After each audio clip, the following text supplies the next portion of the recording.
Alright, well, since Captain Falcon New World Order is coming out on digital and DVD and soon going to be on Disney Plus, I really wanted to talk about that movie. Personally, it was a huge disappointment, and I think that there is some direction that could have really changed it. So I want to dig into why that movie didn't work, and I also want to, just with a few course corrections, explain why I think it would be a lot better. So let's get into it.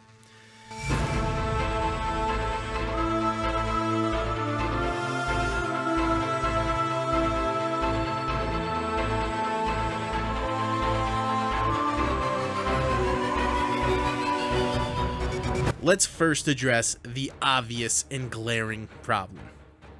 Steve Rogers isn't there anymore. I'm just kidding. No, I think it's actually really cool that Captain America is a title that can be passed on. However, I definitely loathe the idea that at any point it was a government or military title. I understand that technically the title was made by the government and by the military, and it's theirs to bestow, but Captain America has more to do with the spirit than it does the bureaucracy. I do recognize the argument, though, that Hawkman is better as his own character. It means more to give him his time in the spotlight as Falcon, rather than giving him the title that is synonymous with Steve Rogers. Because at the end of the day, Captain America is Steve Rogers. What happens when Steve Rogers retires, though? The name doesn't have to, just like the Blue Beetle didn't retire when Ted Kord was out of the picture. I think it's perfectly fine and reasonable to allow this moniker to live on, seeing as it stands for so many great things because of who it represented. And anyone that can live up to that representation deserves to don it. And I don't want to linger on this too much. I think it's a ridiculous argument. Captain America is Sam Wilson, and Sam Wilson is Captain America. Where there is a problem with this movie is the progression. And essentially what I'd like to do is break down where the movie went wrong and how some very minor directional plot changes could have made this movie pretty darn good. I mean, better than the average action-packed nothing burger that Marvel's been hawking since after Endgame.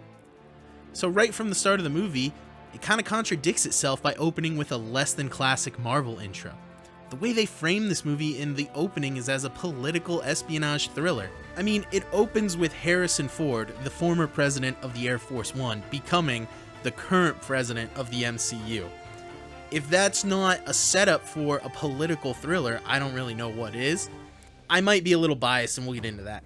So they gave us this idea that it's going to be a political action thriller, but it gets so drowned out and overcrowded by the fact that it wants to be an Incredible Hulk sequel. So they lured me in with this movie that I thought was going to be about political discourse of the MCU and a Celestial's body, but then they break my ankles switching to a mostly Gamma-based story. I know most people probably don't want to see a movie that deals with the implications and minutiae of politics in the superhero world, at least not in the MCU, because The Boys does great with it, let's be honest, but I do, and I'll go on to explain how to make that movie in a way that appeals to everyone.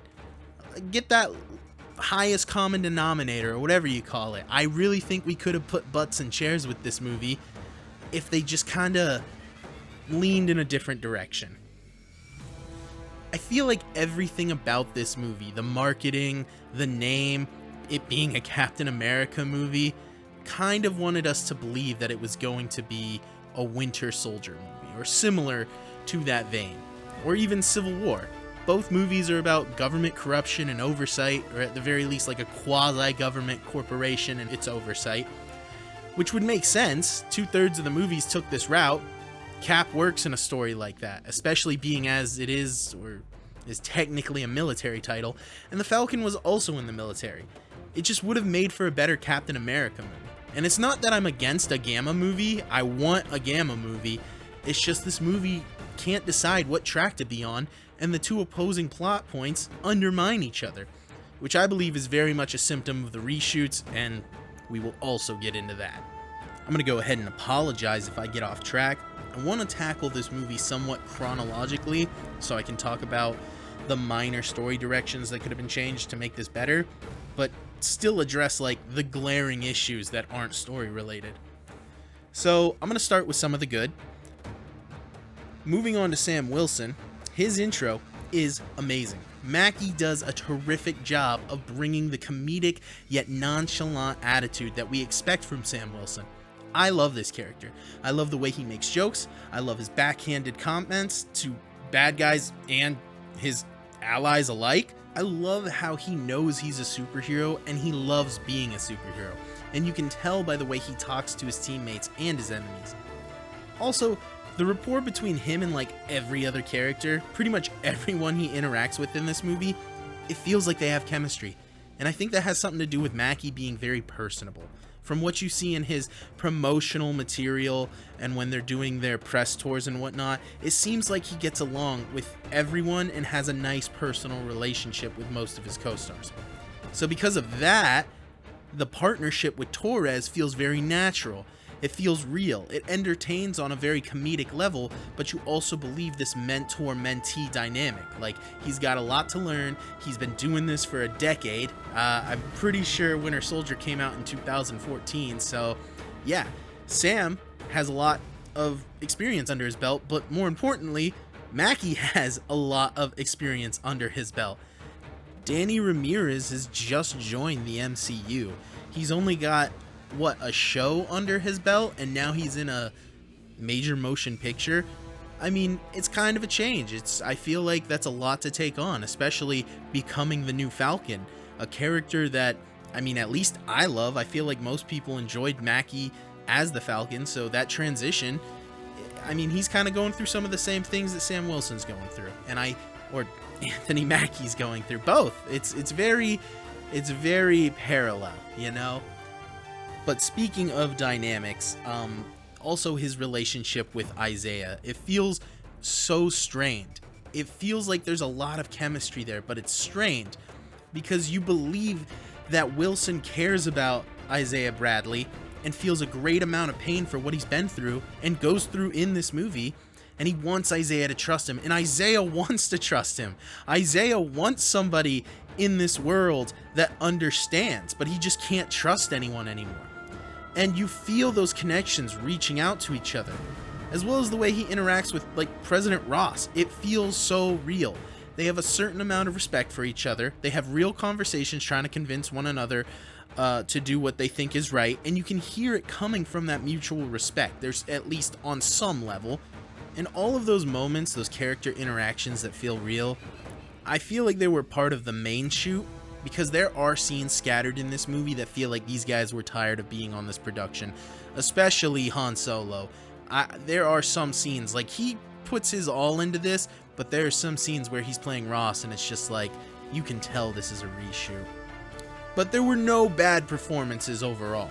There's some really fun little moments where Harrison Ford is like trying to convince his Secret Service member to tell his doctor he biked for 5 miles. And I love how Capco are just like living the life up in the limo, going to the presidential thing. A lot of good moments like that in this. There's a lot of organic moments that just feel good in the MCU. It's kind of like world building, and I feel like we need more of that right now in the MCU in a very real way, not in this building up, you know, RDJ coming back as Doom, which I think was a bad idea, but that is a conversation for another day.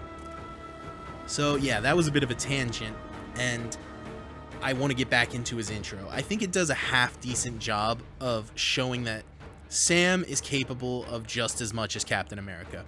We get some shield play, we get an awesome big punch-up, which I'm always down for. I love a big punch-up, even if it's in the MCU and it's cut to hell. Falcon is always doing a lot of spins and flips, but in a way a non-super soldier can do. It's kind of refreshing that we get to see some cool wing fu, and I'm a sucker for seeing him use his wings to get leverage in the air or for a big kick, as well as just like ragdolling people with them. I love seeing that. I think it's a lot of fun, and it makes sense seeing as Sam Wilson is just a bird, or a dude, or Dude Bird, Captain Dude Bird. They also show a little bit of his vibranium wings absorbing and redirecting kinetic energy, but like they never really commit to any one of these things. Any of his tools, any of the things at his disposal, they all kind of just get brushed, you know? And I think one of the best parts of Captain America movies were the Shield felt like their own character. you know? It felt like they had personality. And the same goes for Sam Wilson's wings. It felt like in every movie, we were getting a new thing that the wings could do, or that the shield could do. And I guess we do get some of that in this. He does go like full War Turtle with the shield and the wings, and that's awesome. But like, they don't really utilize it. We never really get to see it done in a cool way. Why doesn't the Hulk throw him through the Washington Monument while he's balled up like that? Would that have not been such a fun and exciting, you know, he just goes flying in the ball shape, goes through several buildings? That would have been fantastic. But who am I? I'm just a lowly fan who's never directed a movie, never directed an action scene. I just feel like they should have done more with the tools he has at hand, especially because he's not a super soldier. Why is he going hand-to-hand combat with a dude twice his size? Why not just use his wings? Use those things to his advantage. And I know the whole point is like, he can do whatever Captain America can do, but he can't. He literally cannot. Captain America's a super soldier. Sam Wilson is just a bird. Despite what I just said, I definitely want more punch-ups. I like watching people get beat up in these movies. I don't know. Maybe I get too much testosterone. Can't tell you. But I do like to see a good punch-up. So let's maybe do that more. Let's like have good action. Let's get like real fight coordinators on there and like do something cool for once. Even Shang-Chi was a disappointment in terms of what I thought I was going to get from the martial arts. So yeah, more punch-ups, better punch-ups. Alright, now to get into some of the plot-related issues. So I want to preface this by saying this movie doesn't feel like it has any consequences to actions. It just feels like stuff's going through the motions. Stuff is just happening. It was either Trey Parker or Matt Stone, or maybe both of them, that were talking about how to write a story. And if your story goes, this happens, and then this happens, and then this happens, key phrase being, and then this happens, then your story is trash. Your story needs to, this happened, therefore this happened, and then that's why this happened, and that's why this has to happen. You need some causation, you know? And this movie is the exact antithesis to what they were saying. It just feels like this movie goes through the motions without a whole lot of causation. It's absolutely due to the reshoots and the rewrites, and I can't say they weren't necessary because it feels like they didn't have the Black Flag plot line in before the reshoots, so they just tried to piece together a film that had little coherency, or rather, they pieced together a film so it was coherent rather than actually good. I don't know. I wasn't there in the writer's room this time. I'll get there someday. So, Sidewinder in this is totally wasted, both as a character and an actor. I don't really care about Sidewinder as a character. If you stay true to his like comic book counterpart, it doesn't really matter. But the Serpent Society is something you could really set up for the future, and he could have used Sidewinder as a good character to do that. Like, give him just a little more to do in the movie and make it make more sense. I know he was added in the reshoots, which is honestly a good idea in my opinion, because they needed to lean away from that Gamma plot. Forget Serpent Society as an organization and just utilize Sidewinder more in this, because Giancarlo Esposito, it was gross how much they misused him. It was disgusting because he's so good, and he was chomping down on that scenery. He was just having a good time, and I was all there for it. But, yeah, like, I think if you're gonna, and this kind of gets into the plot stuff, but I want to focus on it while I'm talking about Sidewinder, make it look like he's behind everything for a while. Like, they kind of dropped the ball on who's behind everything very early. I mean, they even marketed it. Like, we all knew that the leader was going to be in this. And, I mean, like, everything led up to the leader being behind everything. It was pretty obvious. The moment you see the leader, you should be under the impression that he's behind everything. And I think if you kept Sidewinder as like the main antagonist, and then you kind of do a bait and switch, and look, I know that's kind of cheap, but Iron Man 3 did it, and I think that worked out pretty well. But yeah, keep Sidewinder the main antagonist until you kind of can't anymore. You know, why are these loyal soldiers defecting? You think like, oh, he's got dirt on them, oh, he's threatening their family. But no, it does turn out they're under the mind control of the leader. But like, save that for towards the I don't want to say end of the movie, but I remember I just watched it not too long ago, and it's like not even halfway through the movie, you already know that the leader's doing everything. He's in charge of everything. And I was not a big fan. Sabra also feels really forced in this movie, and unfortunately doesn't really have much to add in the movie. She's kind of a generic Black Widow type character, but unlike in Iron Man 2, she doesn't actually do anything for the plot, and she's not really setting much up.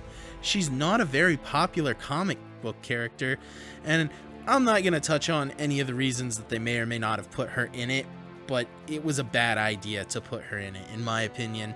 I just don't think that it helped forward the plot.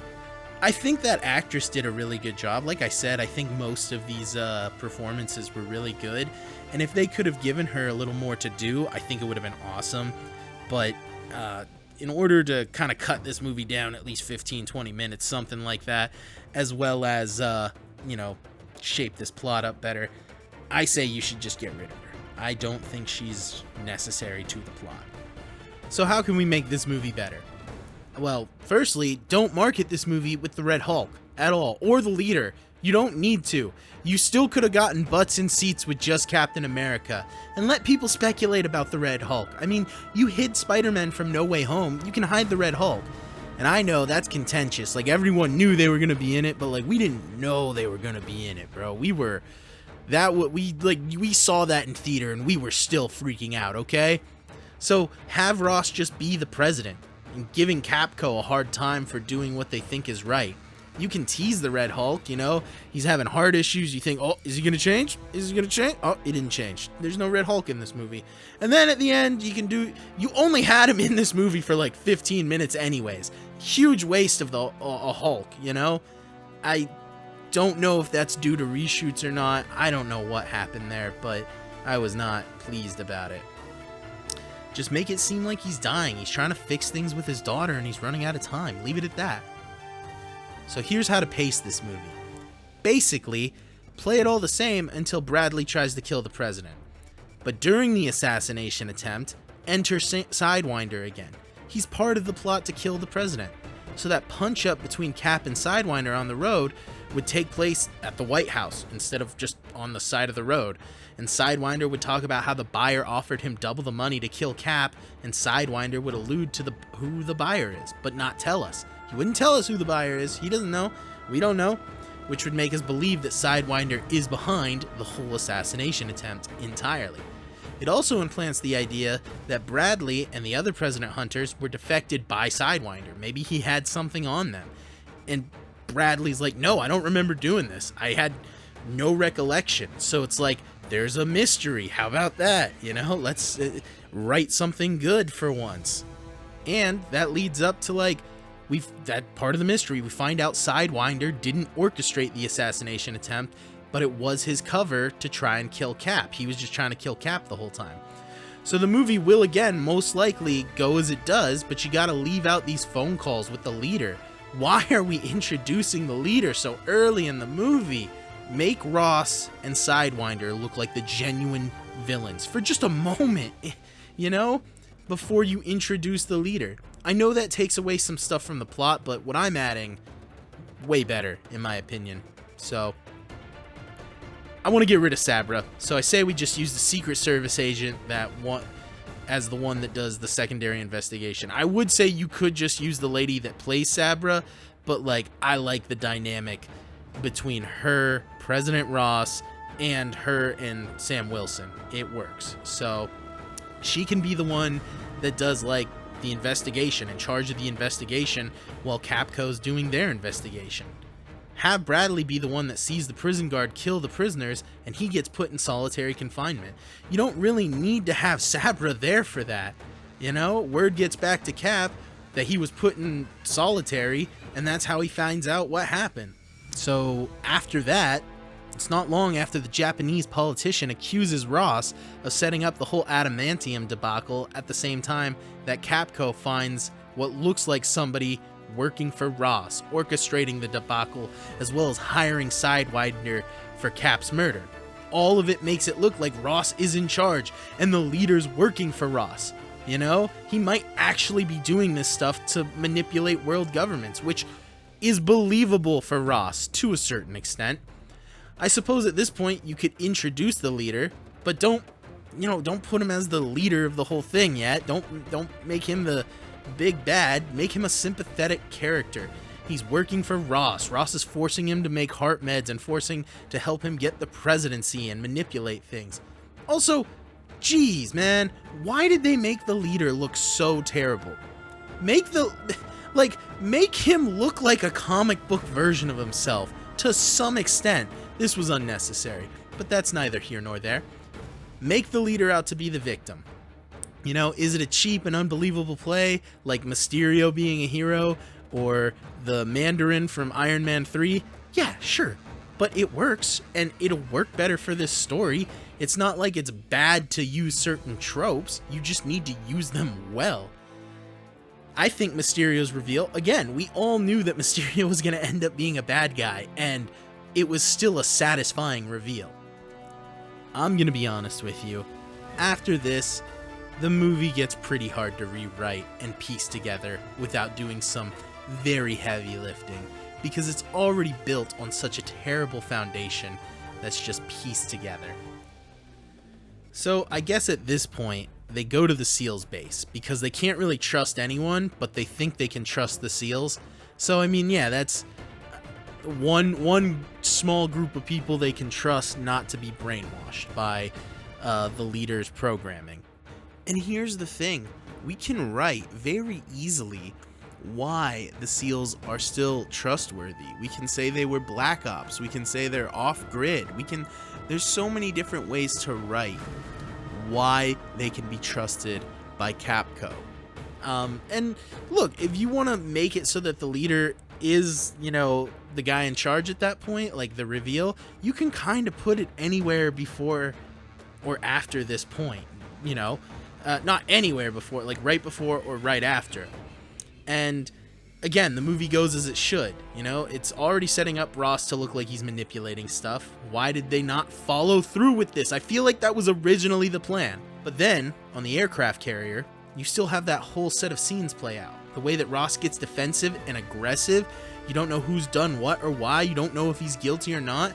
Especially without Sabra trying to be like the middle ground, trying to be like that olive branch, it makes Ross and Wilson bumping heads like so much more aggressive, so much more hostile, and I think that would just work so much better.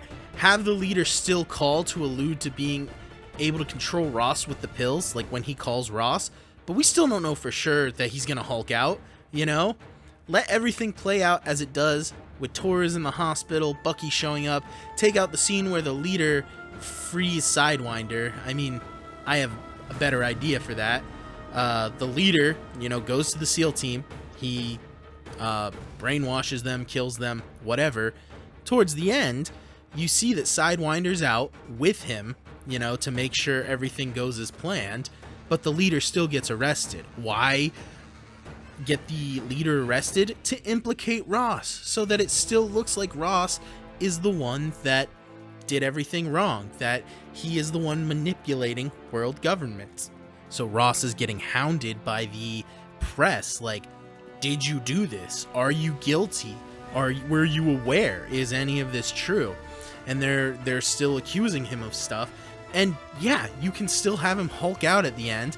I don't really see the point, considering, we only get to see him for 15 minutes. It's kind of like negligible, but whatever. Obviously, a lot of pacing and minute details would have to change. I didn't even really get into how to make the politics and bureaucracy and logistics of living in a superhero universe work better in this movie. And that's actually a huge thing that I think would make this so much better. You know, fighting over the rights for superpowers, essentially. And I think that's a huge part of what this movie got wrong, was kind of putting that to the wayside, kind of abandoning that. But I think it's a lot more straightforward and entertaining this way. You actually wonder what's really going on for a big part of the movie. And look, I'll admit that this rendition isn't great either, because this movie simply wasn't good. I love the idea of making it the Black Flag political thriller that I keep talking about. And at the end, making it a Gamma movie, I could take it or leave it, honestly. Set up more Gamma stuff for the future and get to see Red Hulk in the MCU, but the structure's just all over the place in this movie. Even with the great acting and great character moments, this movie just doesn't hold up. So yeah, that's my take on this movie. It wasn't good, not that entertaining, and that's how I would have tried to save it, at least something of it. But this movie was doomed at the start when they called it New World Order. Like, guys, come on. I think it's innocuous enough, but like, the state of the world, what were you guys thinking? Now, I do like the themes of being heroes and being human.